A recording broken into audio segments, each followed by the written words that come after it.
Viltrox 23mm 1.4, uma das lentes que eu mais recomendei nesse canal até hoje. E, inclusive, continuo recomendando porque foi uma das melhores lentes custo-benefício para quem estava começando. E se você comprou e achou que você tinha perdido o valor do investimento, porque quando você ficava olhando para sua câmera, ela ficava com esse fundinho aqui tremendo, né?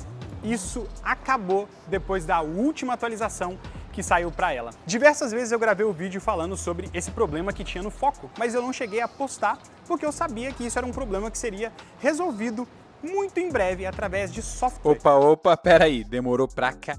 Igual vocês aí estão aí do outro lado que também estavam chateados com a lente, eu também, e eu tô avisando isso não é de hoje. Desde que a gente conheceu a sede da Viltrox lá na China, eu falei com eles sobre esse problema porque já me incomodava muito. Eu falei diversas vezes, repetidas vezes, que existia esse problema da Viltrox com foco automático ficar vibrando o fundo. Toda vez que você está filmando alguma coisa, o fundo aqui ele fica vibrando e atrapalha muito na hora que a gente está produzindo, porque a gente consegue ver esse foco vibrando. Dependendo da velocidade que está o seu foco, fica mais intenso ainda. Se você está com uma 33 ou uma 56, isso vai ser potencializado a 1000. Tá? Então isso é um grande problema que a gente vai ter em relação a essas lentes. Embora ainda eu continue achando que é uma excelente lente para quem está começando. Só quero reforçar desde o início desse vídeo aqui que a gente não é patrocinado pela Viltrox. Muita gente acha porque a gente fala muito das lentes da Viltrox, mas é porque as lentes da Viltrox até esse momento não tem nenhum concorrente, cara. Pelo preço que elas chegam no mercado, pelo que elas oferecem, foco automático, possibilidade de você utilizar o giroscópio na câmera, você tem a lente 1.4, cara, isso aí não tem ainda. Até que apareça uma outra marca agora, né, fazendo com foco automático. Assim como eu espero que a 7 Artisan vai fazer, que a Yongnuo também está trazendo agora com as lentes novas. Então a gente vai ter outras lentes no mercado com foco automático em breve. Mas até esse momento, essa ainda é uma das melhores lentes custo-benefício. Uma lente que tá para chegar para mim aqui agora, inclusive, que é uma lente que eu tenho certeza que vai ser a lente mais bizarra para utilizar na Sony ZV-10, a 6400, a 6500, a FX30... a 6700, qualquer câmera PSC da Sony, são as lentes da Sirui. Eu tava esperando essa caixa aqui há alguns dias, eu achei que ela não chegaria. Olha que bizarro, né? Pois é, eu fiz teste em 4K 24, 4K 30, 1080 60, 30, 24 e eles apresentaram o mesmo problema. Em 1080 muito menos do que em 4K. Lembrando, testei a Viltrox 23mm, que é a mesma lente que estava dando problema para mim, na Sony A7S III e deu zero problemas, igual vocês vão ver aqui agora. Essa é como fica a 23mm se eu estiver utilizando no sensor full frame, tá vendo? Guys, seguinte, igual vocês estão vendo aqui, se eu tiver na Sony A7S III, não tem esse problema. Vou ficar paradinho aqui, ó. Vou dar um zoom ali atrás para vocês verem. Eu tenho zero esse problema. Zero. Outra coisa que vocês precisam saber também em relação a essa lente agora que tá muito legal, que é o quê? Com a detecção de rosto ligado, se eu coloco a minha mão aqui, por exemplo, em primeiro plano, tá? Ela tá na frente do meu rosto. Não muda o foco para minha mão. Só vai mudar o foco para minha mão se eu tampar os meus olhos. Se eu tampar os meus olhos, ela foca na minha mão, mas se eu tirar e exibir meus olhos, foca em mim na mesma hora, tá? Se a minha mão estiver aqui em primeiro plano, não vai focar. Não tem nenhum problema. Só quando eu tampo. Então a detecção de rosto também está perfeita. No último firmware, na última atualização que eles fizeram dessa lente, esse problema acabou de vez. Então aqui agora, por exemplo, eu estou com o meu rosto traqueado e vocês conseguem ver a velocidade do foco para poder ler o meu rosto, né? E o melhor, se eu ficar parado aqui falando com vocês, vocês vão ver que não tem mais aquela tremidinha que tinha lá no fundo. Eu vou dar um zoom ali para vocês verem, olha. Antigamente, se eu tivesse só aqui nesse ambiente, já estaria tremendo.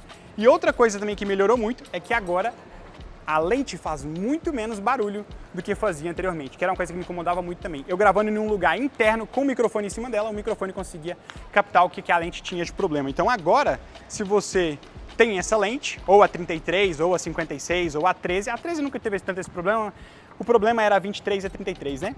Acabou, tá? Para poder atualizar a sua lente é muito simples, eu vou deixar o link aqui embaixo na descrição para você. Você clica nesse link, entra no site, coloca como lente APS-C 23mm e lá vai ter o último update. Você vai fazer o download desse arquivo, seja para Windows ou Mac, dentro do seu computador, você vai colocar a sua câmera conectada com o cabo e aí você vai arrastar esse arquivo para dentro da sua lente. Pronto, está atualizada. É literalmente só isso. Só arrastar o arquivo para dentro da lente, a sua lente já está atualizada. Eu também já perdi vários takes por causa desse problema da lente da Viltrox, tá? E eu ainda acredito fortemente que essa lente é uma das melhores lentes para quem está começando, porque ela é 1.4, ela tem foco automático e mais do que isso, se eu quiser utilizar o Catalyst Browser, por exemplo, eu consigo. E também eu fiz um teste aqui agora contra a luz, utilizando a 33, que era um dos grandes problemas quando estava muito longe da câmera, né? Se tivesse Nunca é indicado, eu nunca indico para você filmar contra a luz, a não ser que você tenha controle total do que está contra a luz. Mas aqui eu tô fazendo contra a luz e eu queria, vamos ver, dar um zoom aí, né? Dá um zoom aí, Lucas, na edição, ó. Tô dando um zoom ali na porta para poder ver. Eu tô bem paradinho, não tô mexendo em nada. Em casos como esse aqui antes, a velocidade tá no mais alto nível da velocidade do foco. E eu acredito que até agora não teve absolutamente nenhum problema. Então, aparentemente resolveu bem, né? Ó, eu vou ficar aqui um pouquinho mais próximo aqui. Tô aqui próximo. E agora vamos dar um zoom lá no fundo para ver se tá tremendo alguma coisa, se deu alguma treta ou se funcionou bem. Bom, e aí? Achou que tinha perdido o dinheiro da sua lente, né? Pode ficar tranquilo, meu querido. Eu peguei agora também uma situação muito atípica, que é não necessariamente olhando diretamente para a câmera, mas aqui, assim, um lugar onde eu criei um quadro, onde eu tenho elementos aqui no primeiro plano, eu tenho um espelho e sim, eu tenho uma luz que está vindo lá do fundo. Em situações como essa, antes ela ficava também bem perdida, ficava tremendo, e agora eu quero ver o que vai acontecer, né? Tô paradinho aqui só para poder dar um zoom na pós-produção, observar aí nas arestas e nos cantos para ver se ela vai estar tremendo. Vou sair do quadro, tô fora do quadro, vou me aproximar do quadro e vou olhar para ela. Acho que ela captou meu olho na hora, né? Pelo que parece aí. Se eu vim aqui perto, focou aí, Danizinha? Então ela tá focada. Não sei qual que é o mínimo, né? Não lembro o mínimo da distância dessa lente. Mas aqui eu tô focado até então. Vou recuar. Vou ficar aqui, ó, mais distante. Vamos ver se distante assim ela dá alguma coisa. Dá um zoom aí. Bom, é isso, meus queridos. Ó, se você tava com medo aí porque você investiu na sua lente e achou que você tinha perdido a sua Viltrox ou que fez um investimento ruim, agora você sabe que a sua lente é só uma atualização. Por isso que é muito legal você comprar uma lente que tem a possibilidade de ser atualizada, porque se ela precisar de ter algum ajuste, alguma melhoria, a grande maioria é via software. Existem outras lentes no mercado, como por exemplo a Siriu, a Yangnu, a Sigma, entre outras marcas, que são incríveis também, mas que não têm o mesmo custo-benefício da Viltrox. Por isso que eu sempre indiquei essa lente, tá? Tem outras lentes que são manuais, que são mais baratas do que essa, mas se você está começando, cara, ter autofoco, a lente ser 1.4 para você conseguir ter esse blur aqui no fundo, ter esse fundo desfocado e conseguir ainda utilizar o Catalyst Browser é simplesmente fantástico. Então ainda continua sendo uma das minhas lentes que eu mais recomendo.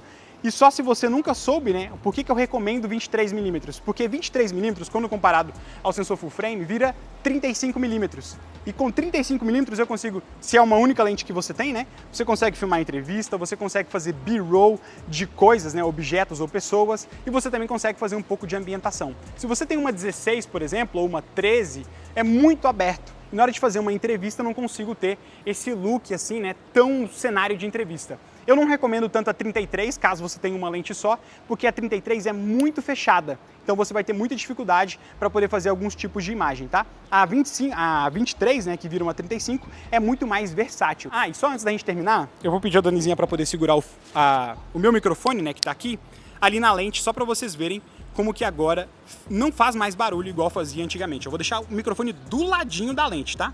Ah, lembrando, se eu me aproximar da lente, ela vai ter um pouquinho de ruído porque é do material da lente, é super normal. Mas aquele ruído que ficava vibrando na hora que eu tava gravando não tem mais. Segura aí, Danizinha. Aqui assim, aí, em cima do foco, ó. Olha só. Ela vai fazer um barulhinho aí, mas não vai ter esse problema. De novo. Vou sair daqui para ela focar lá no fundo, ó. Guys, se você gostou desse vídeo e você assistiu até aqui, lembre-se, tá, de comentar aqui o que você achou. Se você tem lente Viltrox também e estava preocupado, né? Se você fez um mau investimento, se você perdeu o investimento que você fez, pode ficar tranquilo que a gente só indica coisas incríveis para fazer os seus vídeos melhores, tá? Muito obrigado e antes da gente terminar, eu vou deixar esse vídeo aqui que eu fiz em Londres, utilizando a Sony ZV-10 com a 23, com a 33 e também com a 13. E também com o gimbal, que ficou simplesmente incrível. Enfim, assista aqui, o vídeo está aparecendo aqui do lado. E se você quiser melhorar os seus vídeos com a Sony ZV-10, né? Tem a Sony ZV-10 que quer aprender a fazer vídeos melhores com ela. A gente também tem o nosso curso, a nossa formação completa. O link tá aqui embaixo na descrição. Você precisa dominar essa câmera para fazer imagens como essa que você vai ver nesse vídeo aqui, tá? É isso aí. Vejo vocês nesse vídeo aqui.